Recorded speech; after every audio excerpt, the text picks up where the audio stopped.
Well, Jess Phillips is playing a blinder. She recently came out and said, I'd like to talk to my sons about strangulation and porn. Now, if you have to talk to your kids about that, then there must be question marks about what's going on in your own home. There's only to talk to kids about that, about these topics or subjects for that matter. Unless, of course, they've come across something at school. The first thing you should be doing is shaming that school. That's one, because something's going wrong there. Two, children going to that school who happen to come across things like this, question marks about their parent as well. You need to start shaming them.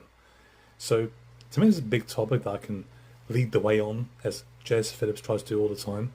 The way you should lead on this, start shaming people who are going out there and thinking it's perfectly okay for their kids to know about this stuff, and it's actually okay. Right? I did a short video about the issue surrounding what was going on in some schools recently, and I would actually quote directly from the Times piece about that. So where is it coming from, is the question. So you can talk about, well, we know it's about these male influencers online, which is, ridiculous. I mean, they have some influence, but it's not actually because of that. Most kids are not tuning in to people like Andrew Tate and others. Some do, and most others don't. So you need to really ask yourself the question, where does this actually originally come from, or where the actual source is? Because they ain't the same source every time.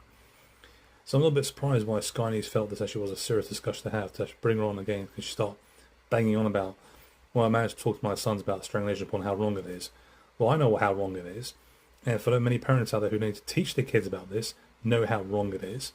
And of course, it's still about in our society, online, particularly online, but also out there in the public.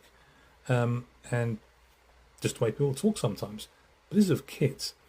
If you have to talk to your kids about that, the culture really is in the gutter. It really is. So schools need to be shamed. Parents need to be shamed as well. Not kids. Not kids.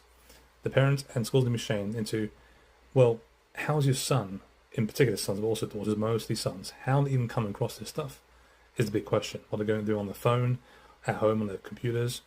All right, it comes from multiple sources.